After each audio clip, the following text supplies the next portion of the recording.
The broadcast is now starting. All attendees are in listen-only mode.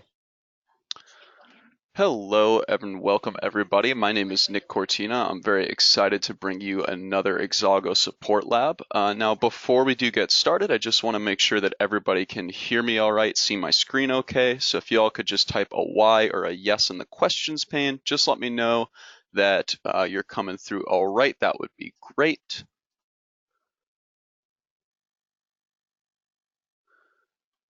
Okay. All right. Awesome. So it looks like everybody can hear me. Everybody can see my screen. So we should be all set to get started. So again, hello and welcome everybody. I'm Nick Cortina. I'm real excited to talk to you today about JavaScript API filters. This is a new feature that was included in our 2019 1 release. So just something to keep in mind. You're not necessarily going to see this functionality if you are on an older release.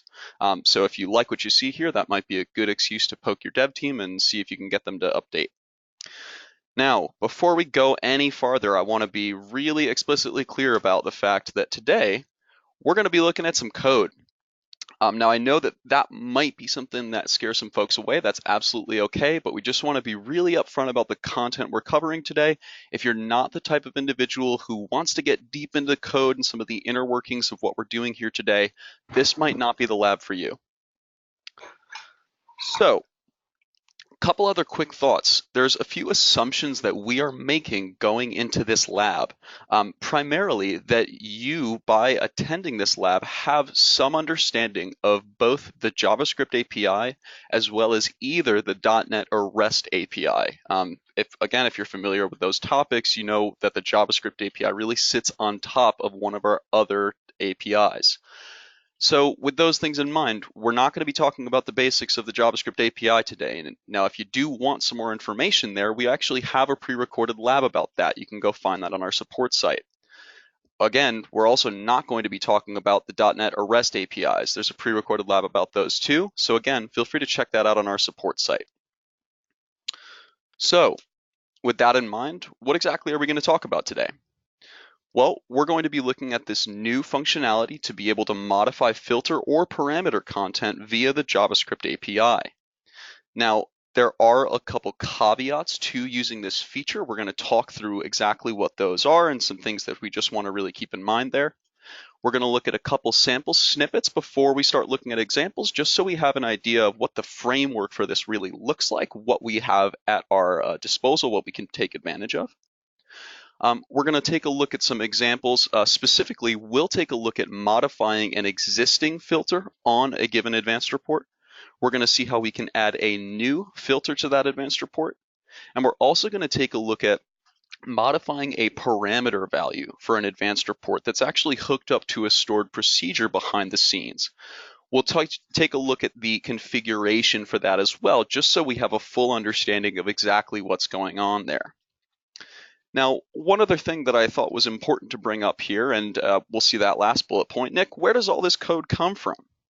Now, there's an individual here at Exago who really works tirelessly behind the scenes to put together code examples and assist both our sales engineers and services teams. And while the code we're going to look at today, I modified and added a couple new bits for the purpose of this lab, most of what we're going to be seeing today was created by our very own Dave Schaefer. And so to give credit where credit is due, thanks, Dave. And to be quite frank, I probably couldn't have put together this lab without him. So thanks, Dave. You're the best. So let's talk caveats. One of the important things to understand about this feature is that we're only able to modify pre-existing prompting filters on reports and dashboards. This is in an attempt to prevent erroneously providing access to data. So we're not going to be able to do things like remove filters from given reports.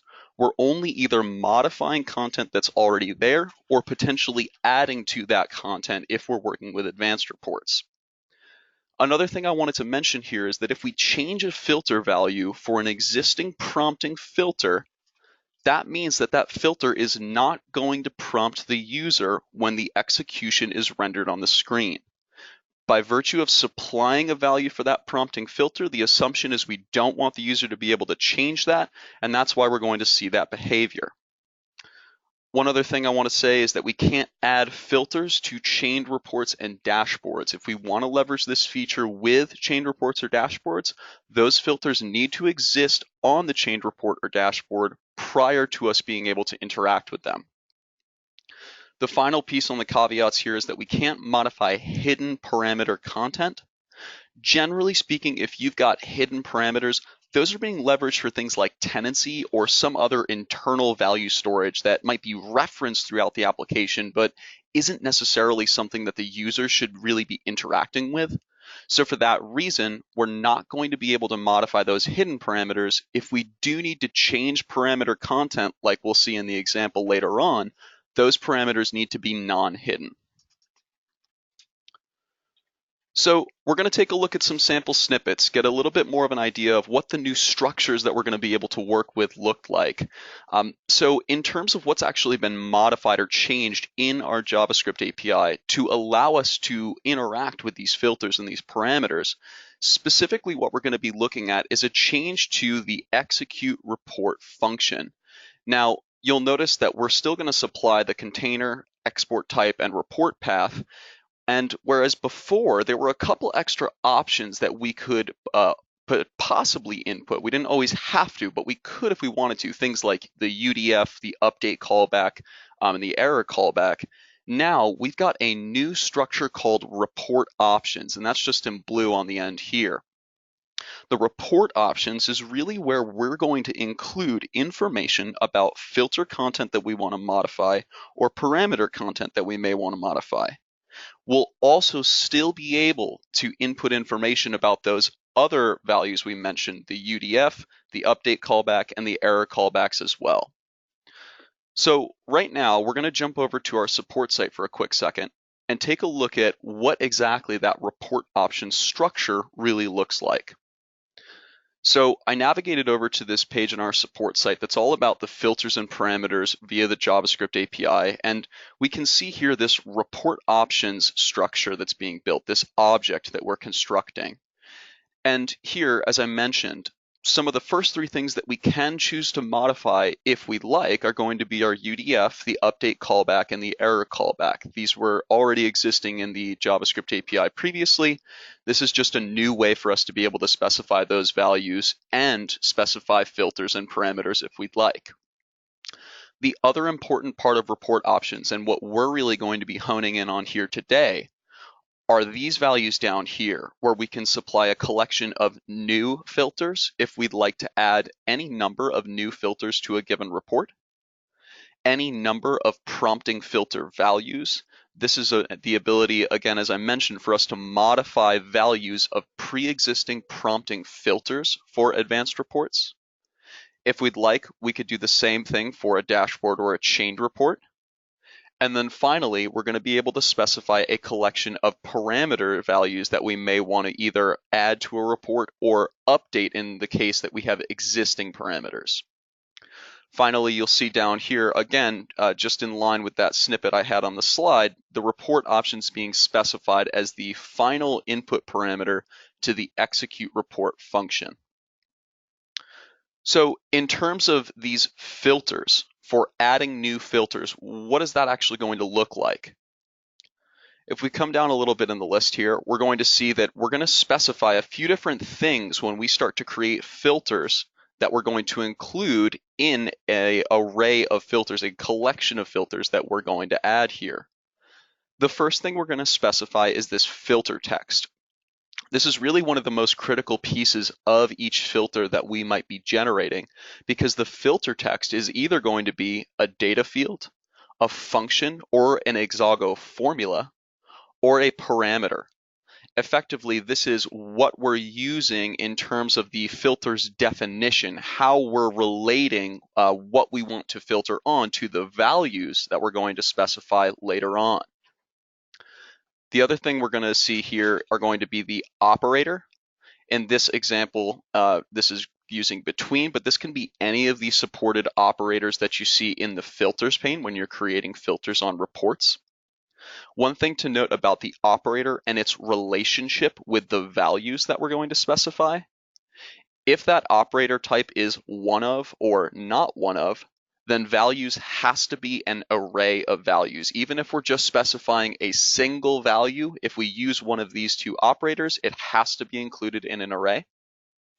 If the type is between or not between, that means it still has to be an array, but it must have a length of 2, meaning there has to be 2 values so we can create this, the range, I should say, for the between or not between relationship.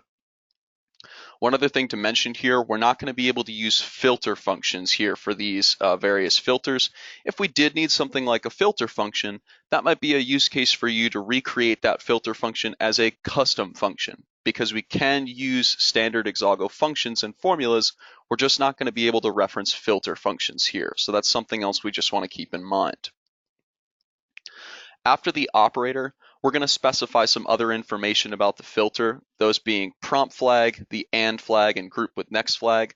These two values here are going to correspond with how you're relating this filter with the next filter in the list. So again, this is a concept that you're probably familiar with if you've built advanced reports that need multiple filters.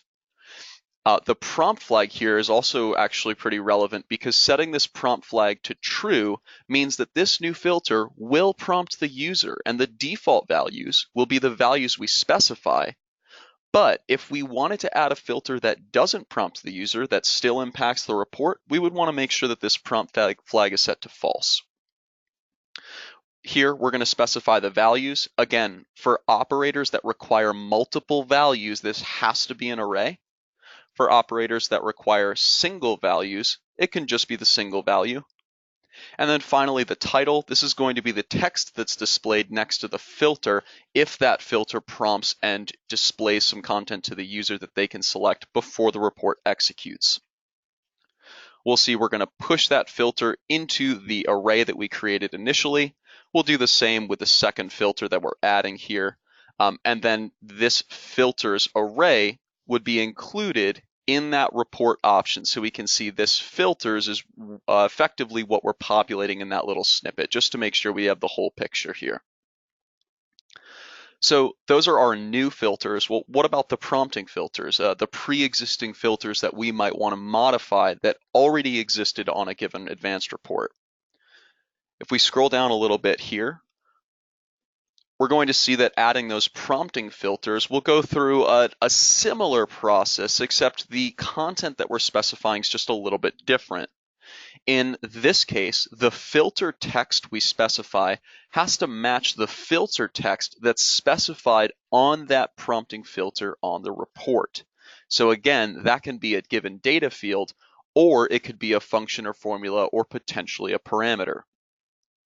The other thing we're going to notice here is we have to specify the index of that prompting filter. So if you look in that filter window, you need to find the zero-based index of that filter and specify that in the program code when you're modifying that prompting filter value.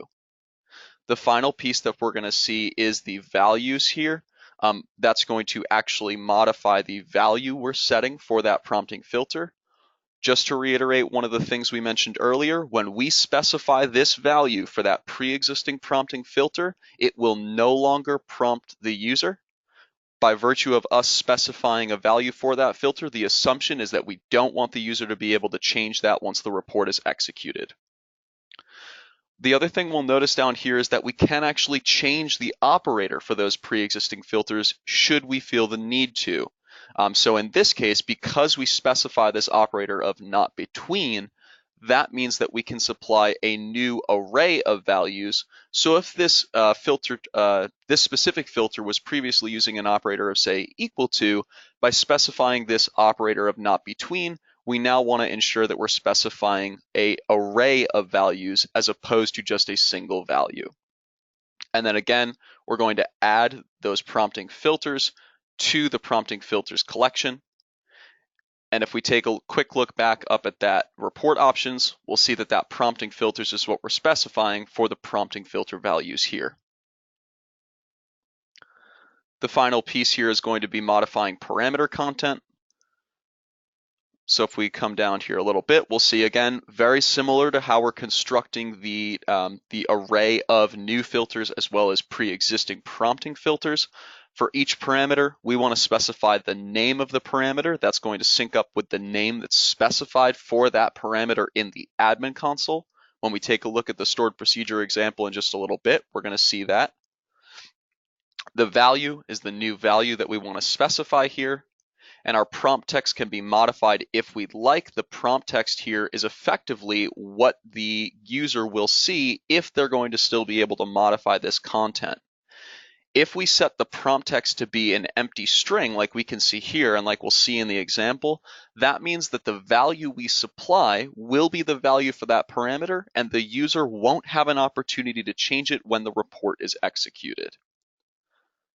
We add those parameters to the parameters collection, and again, just jumping back up to the top here, that's going to be specified for our collection of parameters for report options here. So I want to pause there for just a second, just make sure we're doing good on questions.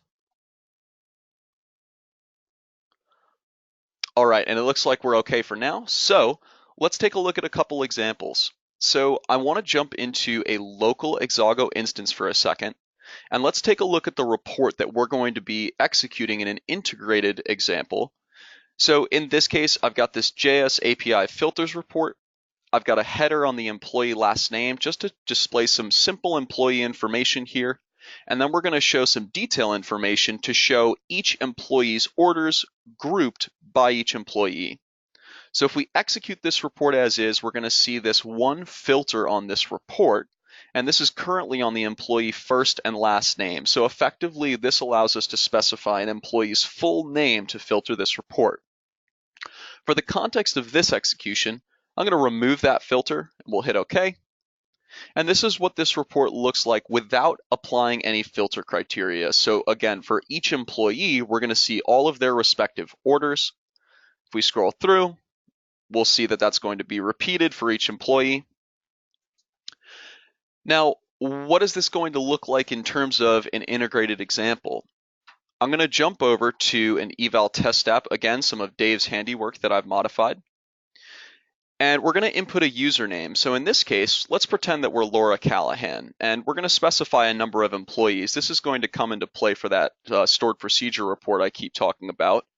We're going to hit login, and this is going to give us a couple different options here. So in this case, I'm going to select my report with filters applied. And we're going to see that now we're actually getting a prompt, but this is for a different filter than we saw before. In this filter, we're actually executing, or rather, we're going to filter by the year of the current order date. So in this case, why don't we just say, let's take a look at orders from 2018. So we'll hit OK. And the report's going to execute, and now we'll see that there's just a single page of information. You can see I'm scrolling. We're not getting any other information here. And this is just going to show us information about Laura Callahan and her orders from 2018. So the important things to note here are that Laura Callahan, that was coming from this username that we used to log in here. And that 2018 was that additional filter that we didn't see on the report when we executed in my direct access environment. So how exactly is this working? What are we doing in order to make some of these changes? I'm going to jump over to Visual Studio for a second. And again, I'm not going to talk through each of the nitty-gritty specifics here in terms of how this integration is put together. I'm just going to jump through some of the hoops to make sure we have a full understanding of where some of these reference values are coming from and what's being done behind the scenes prior to looking at those actual filters. So in this case, I've got some information stored in the web config here. We're going to see some base information about Exago. These values are going to be used to generate the API instance for the JavaScript API, along with our instance of the API in the .NET code behind the scenes on the server. We've got a couple report values here as well. So in this case, I've got that JS API filters and stored proc example. This territorial Allosaurus is just the silly name that I've got for my folder that's holding these given reports. So these values are going to be embedded in a container in the server-side code so we can reference them in the JavaScript. So we'll see that in just a second. If we take a look at the server-side code here, it's pretty straightforward. We're just generating an instance of the .NET API up here to kick things off, and we're going to go get that app path and HTTP name that we just saw from our web config in order to do that. We're setting up some information here for the JavaScript API, and again, we're using that base URL, which we can see as coming back from that web config. And then down below here, we're doing a couple other things to store some key information so that we can reference it in our JavaScript that we'll see in just a second. So in this case, we're going to store information about the base URL as well as the API key. We're going to store some information here, particularly where that filters report is located, along with where that stored procedure report is located. And then we're also going to store that username and the number of employees. And those were just the two text boxes that we saw when I clicked that login button. So all of that information is effectively being stored as attributes so that we can access it in our JavaScript and use those values. So we're going to jump over to our ASPX page here. I'm going to scroll up just a little bit, and we're going to see this first is this load JavaScript API function. This is going to start when, effectively, when we click that button to show the container. We're going to instantiate the JavaScript API here. If we come down a little bit, when we selected that button that says report with filters applied, this show filters report function is what we're actually executing. So this is really the meat of the JavaScript API filter content that we want to talk about here. So we'll see first, we're going to make sure that we're hiding the full UI container, and we're going to call dispose all. Again, this is just some simple housekeeping. This should be rather familiar if you've worked with our JavaScript API before. We're going to see that we're going to get some information about the container that we're going to populate with that report output, and we're also getting that report path. So as we were just looking at, this is going to go get that attribute that we stored initially in the web config, pushed up and retrieved in the server-side code, and then got from the specific attribute on the container. And then finally, we're going to get into some of the stuff that we actually want to hone in on today, the JavaScript API filters. So here, I'm creating two empty arrays, one for my new filters and one for my existing filters. And so I'm going to then create a new filter. So that's that filter on the year of the current order date that we saw. So we can see that my filter text is actually an Exago function. We can see the operator specified to be one of, and I've listed out some of the other possible operators here, just so that way we've got a nice little reference point of those as well if we'd like. We can see I left that prompt flag as true, so that's why even though we're adding this new filter, the user can still change those values when the report is executed if they'd like. We'll notice our AND flag and group with next flag here, our AND flag being true, group with next being false. We've got these two base values specified, so that's going to be why we initially saw 2017 and 2018 when that report is executed. And then the title, select years, just shows up as some text in order to instruct the user as to what they should be selecting or doing when that filter prompt is displayed to them. We add that new filter to the new filters array. And we'll see that that new filters is going to be included in our report options just down below.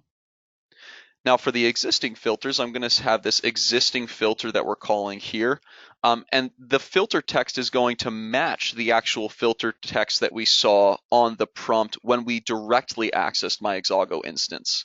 So in this case, that's the same formula that's constructing that employee full name here, the first name concatenated with a space, concatenated with their last name. The index is specified as 0 because it's the only filter on the report definition itself, meaning because those filters are 0 base indexed, the first one is going to be 0. We've also got the values that we're specifying here. And so in this case, I'm actually getting that value as the username, again, that we pushed from that text box to the container's attributes so that we can access it here in the JavaScript. Once we've got all the information for that existing filter, we're going to push that to the existing filters collection, and we'll see we specify that in our report options here.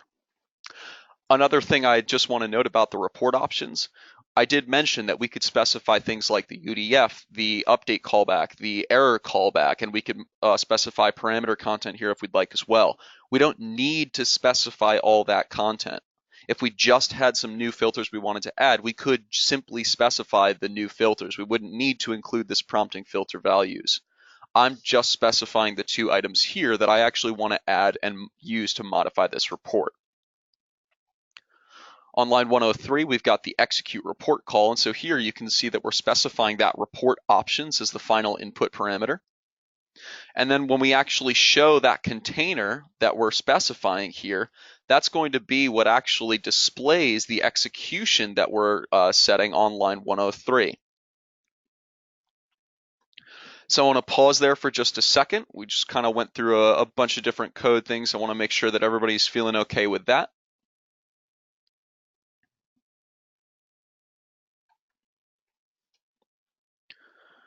All right, and it looks like we're doing okay.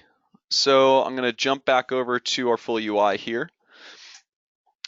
And the other thing that we can do here is we can actually hit this report with parameter value applied. Now, what exactly is this going to do?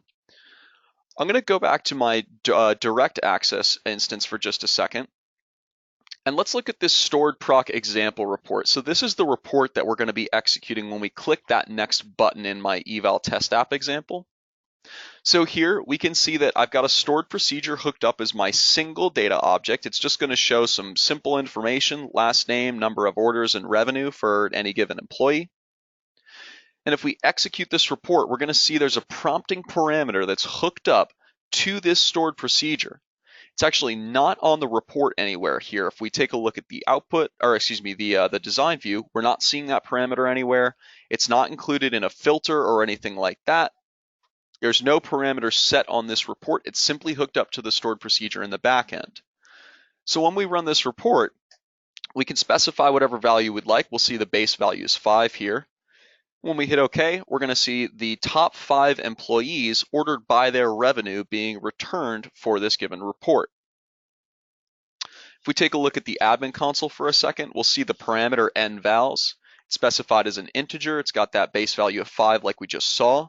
Hidden is set to false. Again, this is really important. If we want to be able to modify these parameters, this value has to be set to false. And then we've got our prompt text. So in this case, it's just how many employees. If we take a look at the object as well, this top salesman procedure is what we're actually hooking up to, and we can see that that parameter is specified here in the parameters list. So with that in mind, if we come over here and hit this report with parameter value applied, this time we're going to see 6 employees come back. And that's because this 6 was specified in our number of employees. So in this case, I'm just using a text box to populate this value, but you can imagine that there could be any other form fields or drop-down selections or however you feel is appropriate to get that input information from the user and then pass it along to the report for execution via the JavaScript. So with what we just saw in mind, let's go back to Visual Studio and see what that code example actually looks like. So again, we're passing along information in a very similar manner to what we did with the first example. And if we come down, we're going to see this show stored proc report function. And this is what's being executed when we click that button. Here, we're going to do some simple housekeeping just like we did in the first function. We're going to get some information about the container as well as the report path we want. And we're also going to get the number of employees. And so again, that's coming from one of those attributes that we saw that we're storing back in the server-side code. Then we're going to create an empty array to hold the parameter values we want to modify.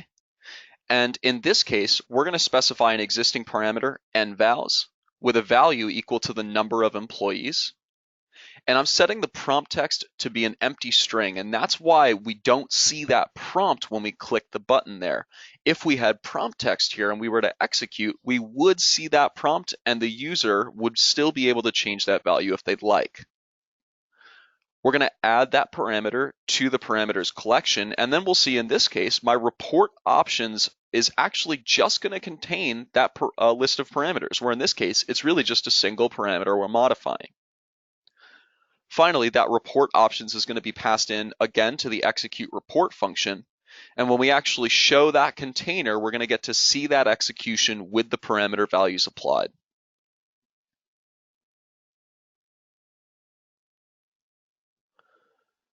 So I want to pause there again for just a second and see if there's any other questions.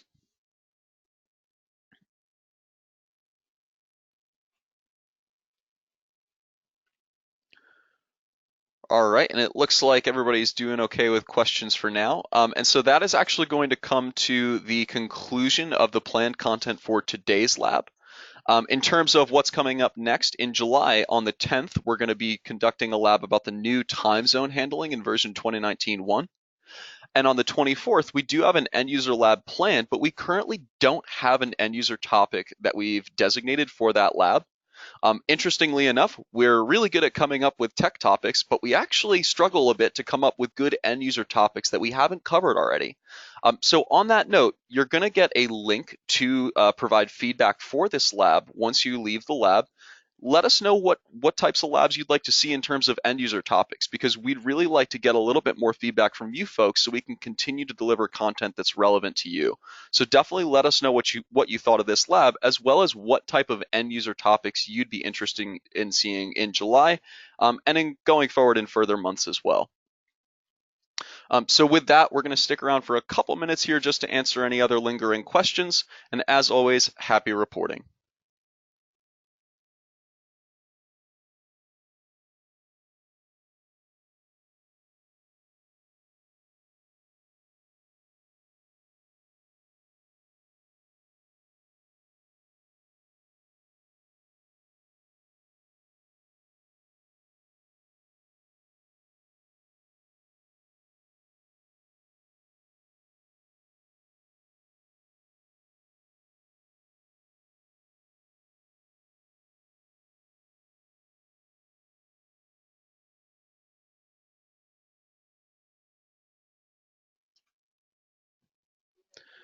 Hey, we had a question come in about where can we find the sample code that we're showing today? That's a great question. As of right now, that sample code lives on my machine. That said, what we're going to do is actually coordinate with our documentation team and see if we can put together a nice document all about some of the examples that we showed today.